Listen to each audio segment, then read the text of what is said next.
Shalom bien-aimés dans le Seigneur, bonjour et bienvenue à tous dans notre programme de dévotion matinale. Ce matin, je viens te parler de la puissance de Dieu.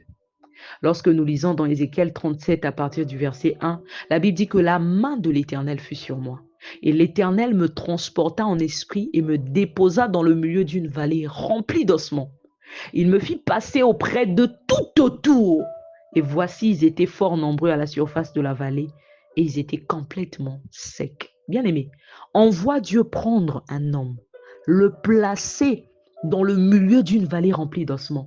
Et on voit bien que Dieu le place là pour le faire constater premièrement le désastre qu'il y avait dans cette vallée.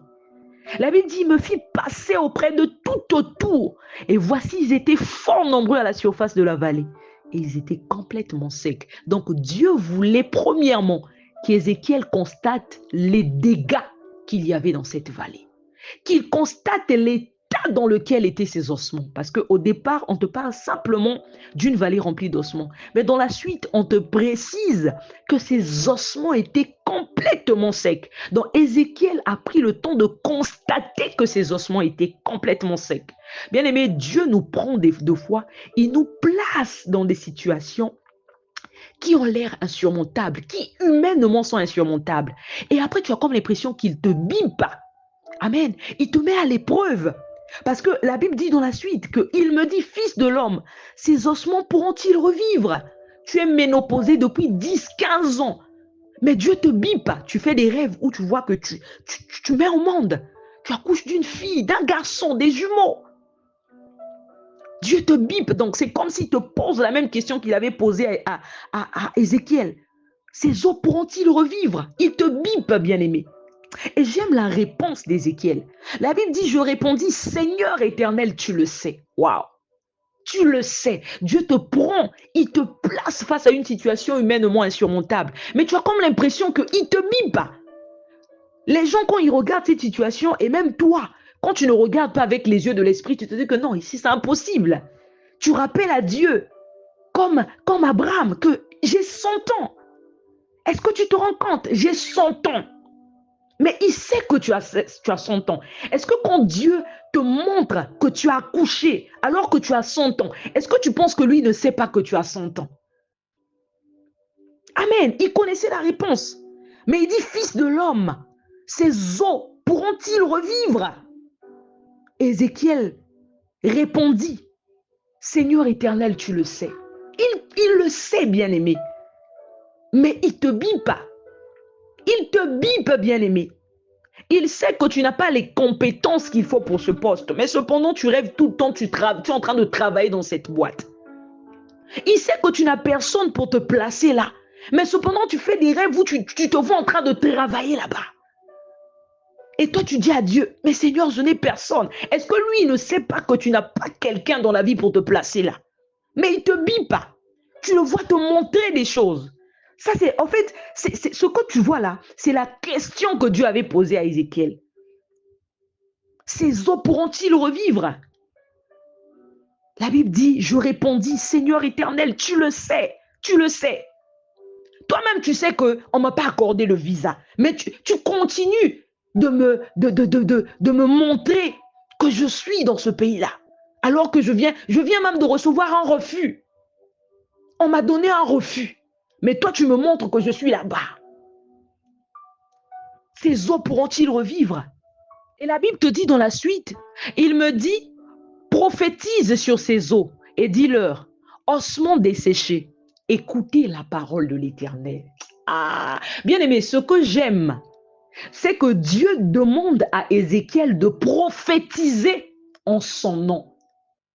Il dit prophétise sur ces eaux et dis-leur, ossements desséchés, écoutez la parole de l'Éternel. Dans Ézéchiel, lorsqu'il se présente devant les ossements desséchés, il ne va pas en son nom. Il ne parle pas en son propre nom, mais il parle au nom de l'Éternel. Il parle au nom de l'Éternel. Et ça, c'est l'autorité que Dieu t'a donnée. La Bible dit, voici des miracles qui accompagneront ceux qui auront cru. En mon nom, ils chasseront des démons, ils parleront de nouvelles langues, ils saisiront des serpents. La Bible te dit même que s'ils imposent les mains aux malades et les malades seront guéris. Dieu te dit, prophétise. Prophétise sur ces eaux et dis-leur, ossements desséchés, écoutez la parole de l'Éternel. Ce n'est pas ma parole, mais c'est la parole de l'Éternel. Et ça me rappelle cette parole de l'Évangile, là où Pierre dit, Seigneur, en ton nom, je jetterai le filet. Il a cherché les poissons pendant toute la nuit. Il était expert dans la pêche. Il était expert. Mais lorsque le Seigneur Jésus l'a parlé, il dit, jette ton filet du côté droit de la barque. Il dit, parce que toi, tu as parlé. Moi, j'ai tenté. J'ai essayé par moi-même, je n'ai pas pu. Mais à cause, c'est-à-dire sur ta parole, je jetterai le filet. Donc, il ne jette pas à cause de lui. Lui, il est pour lui désespéré. Mais parce que Dieu a dit, il s'appuie sur la parole de Dieu. Il met sa foi en action. Et ici, la Bible dit, prophétise sur ces eaux et dis-leur, ossements desséchés, écoutez la parole de l'Éternel. Ainsi parle le Seigneur. Waouh! L'Éternel à ses eaux. Voici, je vais faire entrer en vous un esprit et vous vivrez. Donc, bien-aimé, tu as en toi le pouvoir de changer cette situation devant laquelle Dieu t'a placé. C'est-à-dire, si Dieu t'a placé ou encore même plongé dans cette situation, c'est parce qu'il sait que tu peux la surmonter. Cette situation n'est pas pour ta mort, pour te détruire. Amen. Cette situation est là pour la gloire de Dieu. C'est comme les disciples qui ont posé la question au Seigneur Jésus. Seigneur, qui a péché cet homme ou ses parents pour qu'il soit né aveugle? Jésus a dit, ce n'est pas que lui ou ses parents aient péché, mais c'est afin que les œuvres de Dieu soient manifestées. Ta situation n'est pas pour ta mort, mais c'est pour que les gens voient ce que Dieu est capable de faire. Au travers de toi, les gens verront que non, vraiment, rien n'est impossible à Dieu. Au travers de toi, les gens diront, waouh, donc Dieu est aussi capable de faire ça. Ainsi parle le Seigneur l'Éternel à ses eaux. La Bible dit, voici, je vais faire entrer en vous un esprit et vous vivrez. Je vous donnerai des nerfs, je ferai croître sur vous de la chair. Je vous couvrirai de peau, je mettrai en vous un esprit et vous vivrez. Vous saurez que je suis l'Éternel. Donc tu vois que c'était pour que les œuvres de Dieu soient manifestées. Vous saurez que je suis l'Éternel. Dieu voulait que l'on sache qu'il est Dieu, qu'il est capable de changer les situations. Et la Bible dit, je prophétisais. Ça, c'est Ézéchiel qui parle. Il dit, je prophétisais selon l'ordre que j'avais reçu. Il y a quelqu'un qui m'écoute qui a reçu un ordre. Pourquoi tu attends? Qu'est-ce que tu attends pour déclarer des paroles sur sa vie? Dieu te dit qu'il t'a donné l'autorité. Qu'est-ce que tu attends pour déclarer des paroles, pour prophétiser comme Ézéchiel sur ces ossements desséchés devant lesquels Dieu t'a placé? Ce n'est pas un hasard que tu te retrouves devant ces ossements desséchés. C'est parce que Dieu veut que tu prophétises, que tu parles pour changer cette situation. Dieu ne t'a pas placé là seulement pour que tu constates que ces ossements sont desséchés. Non! Il veut que tu prophétises, que tu parles sur ces ossements et que sa gloire soit manifestée au travers de toi, au travers de ta vie, au travers de ces ossements. Il dit, vous saurez que je suis l'Éternel. Je prophétisais selon l'ordre que j'avais reçu. Et comme je prophétisais, il y eut un bruit. Bien aimé, tu attends d'entendre un bruit.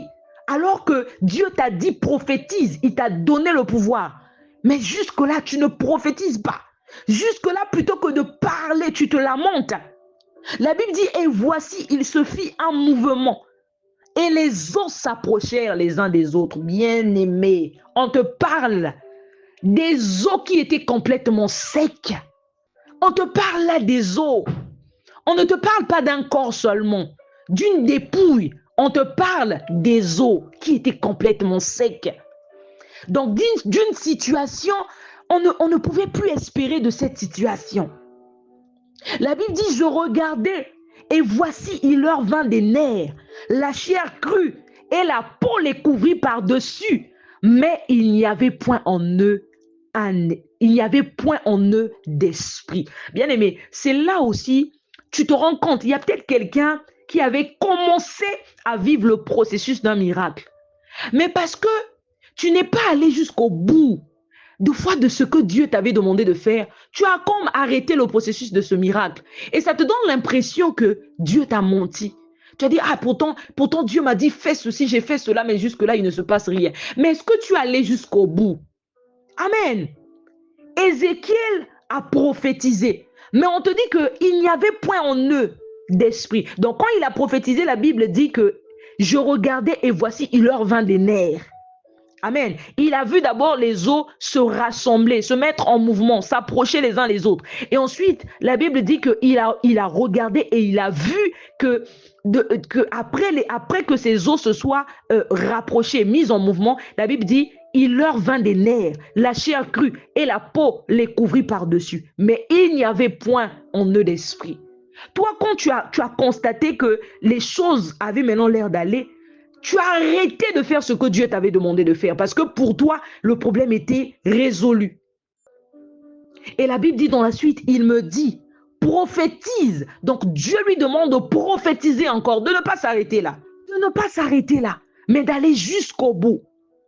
Et la Bible te dit, il me dit, prophétise et parle à l'esprit. Prophétise, fils de l'homme, et dis à l'esprit, ainsi parle le Seigneur. L'Éternel, esprit vient des quatre vents, souffle sur ces morts et qu'ils revivent. Je prophétisais selon l'ordre qu'il m'avait donné. Donc on voit que tout ce que Ézéchiel avait fait, c'était sur l'ordre, selon l'ordre de l'Éternel. Toi, tu as reçu la parole de l'Éternel. Dieu t'a donné une instruction. Mais pourquoi tu ne vas pas jusqu'au bout?